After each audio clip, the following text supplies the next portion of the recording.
Ángel Carracedo, un dos científicos máis destacados de Galicia, participou en CESPON nunha charla onde puxo en valor o papel da xenética en trastornos como autismo ou o TDAH. O recoñecido xenetista Ángel Carracedo foi o protagonista dun encontro organizado pola Asociación Barbantea no Centro Social de CESPON.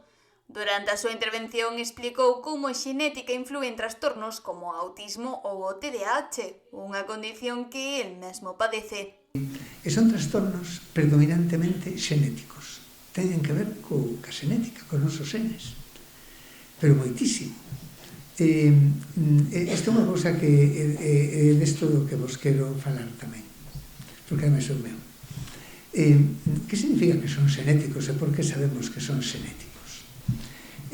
Sabedes que todos somos, en todo o que facemos, somos sempre xenes e somos o ambiente. O ambiente nos influye. O que comemos, onde vivimos, os disgustos, as situacións da vida. Obviamente todo isto afecta-nos tamén.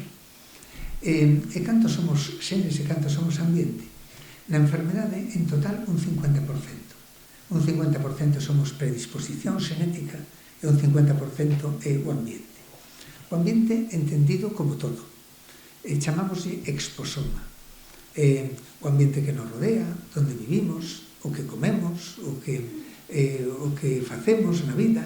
Carracedo fixo fincapé na necesidade de normalizar estes diagnósticos, entendéndoos como parte da diversidade humana, e apostou por desenvolver ferramentas que permitan comprender mellor as necesidades destas persoas.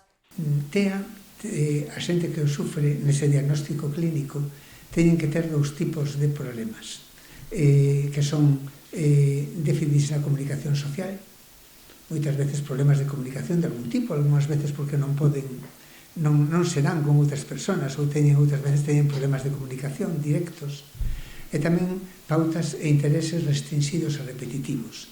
TDAH, imaginadevos que pouco ten que ver a dificultade de clasificación, que é unha de tres cousas. Son rapaces ou adultas que teñen hiperactividade, eu, déficit de atención, eu tamén, impulsividade. Unha, outra, que terán que ver. Moitas veces prodúcense de forma combinada.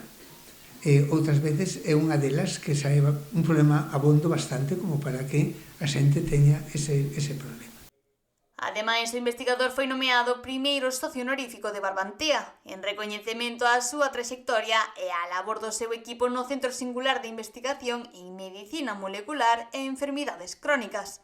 Unha xornada na que a veciñanza puido ser máis consciente da realidade detrás de trastornos como poden ser o autismo ou o TDAH.